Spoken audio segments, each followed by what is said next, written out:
Did you know protein deficiency can severely compromise your immunity and thereby increase the risk of contracting various infections?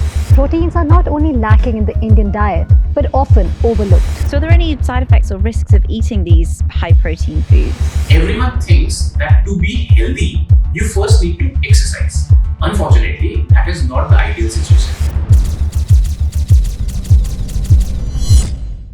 Here's the thing, 85% of Indians are eating protein completely wrong. That's almost the entire country. It's a nationwide nutritional crisis, and we hit the streets to find out the truth. How much protein do Indians think they need, and how much are they actually getting? So let's get some protein-packed answers today, shall we?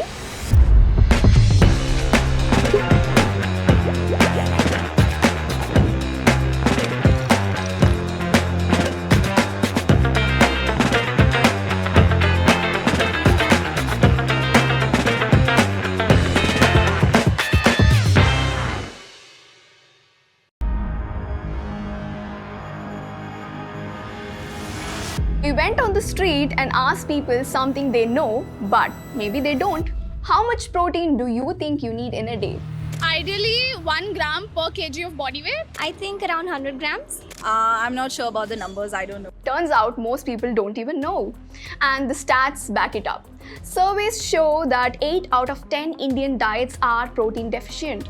Meanwhile, the numbers are much worse than you think. The Indian Council of Medical Research recommends 0.8 to 1 gram of protein per kg of body weight.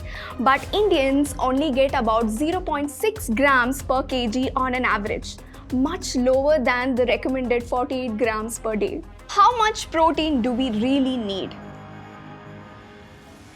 So if you weigh 60 kilos, that's about 50 grams of protein every single day. That's your minimum target. But most Indians aren't even close to hitting that, because as mentioned before, the national average hovers around just 0.6 grams per kilo. That means we are missing out on 14 grams of protein every day, and over time that really adds up. According to multiple surveys, 73 to 80% of Indian diets are protein deficient. That includes vegetarian and non-vegetarians.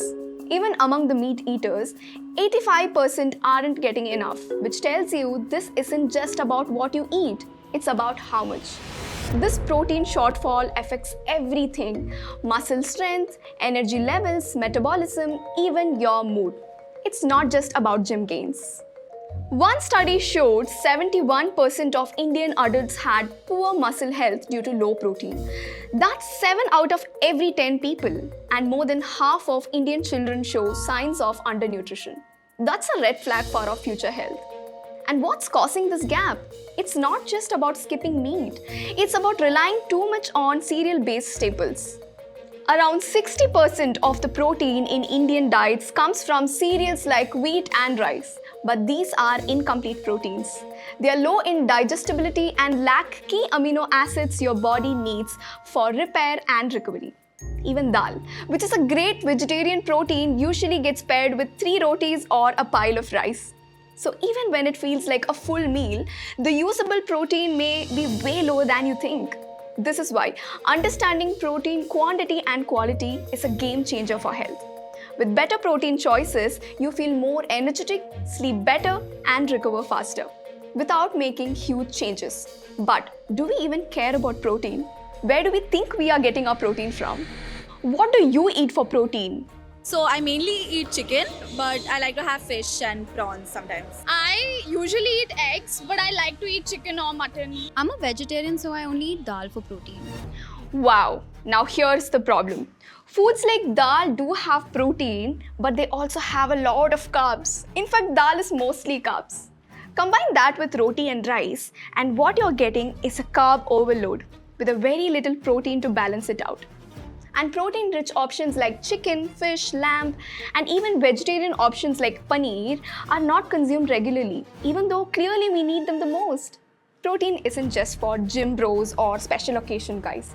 It's essential for skin, hair, hormones, enzymes, immunity, and yes, your muscles too. What's actually in that dal and roti? Getting back to our previous point, When people answer dal and roti for protein, there's a big misconception. Most don't realize how much carbs come bundled in it too. A typical dal and roti plate delivers about 14 grams of protein and nearly 60 grams of carbs in one serving. Dal provides roughly 5 to 10 grams of protein per bowl, but packs in 30 to 40 grams of carbs too. And not all of that protein is bioavailable. Dal is incomplete, lacking essential amino acids methionine and cysteine. So even eating 3 to 4 bowls won't get you close to a balanced protein-rich meal here. And the bigger problem? Indian diets are 70 to 80% carbs, just 9 to 10% protein, far below ICMR's 15 to 20% protein recommendation. That carb-heavy profile explains why you're often low on energy mid-afternoon even after a big lunch. Now let's talk protein quality.